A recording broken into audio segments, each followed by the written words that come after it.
τώρα σειρά έχει ο χορευτικός τομέας Εθνικού Μετσόβιου Πολυτεχνείου, ο οποίος είναι ένα νεανικό χορευτικό συγκρότημα. Ιδρύθηκε το 1990 και λειτουργεί υπό την αιγίδα του Εθνικού Μετσόβιου Πολυτεχνείου. Συμμετέχουν φοιτητές του Πολυτεχνείου, φοιτητές άλλων σχολών, υπάλληλοι του Πολυτεχνείου, αλλά και όλοι όσοι αγαπάνε το χορό.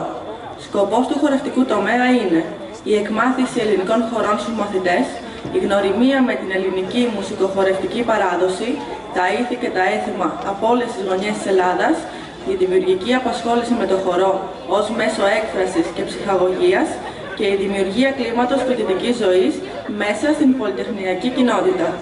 Ο δάσκαλος του χορευτικού, ο κύριος Δημήτρης Δανιηλίδης, θα μας αναφέρει τους χορούς που θα μας παρουσιάσουν.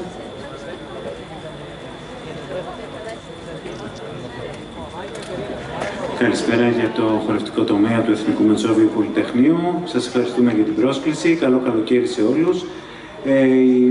Οι χορευτές μας, η χορευτική ομάδα του χορευτικού τομέα, που απαρτίζεται από νέα παιδιά, τα οποία είναι φοιτητές στο Μετσόβιο Πολυτεχνείο, τουλάχιστον η πλειοψηφία.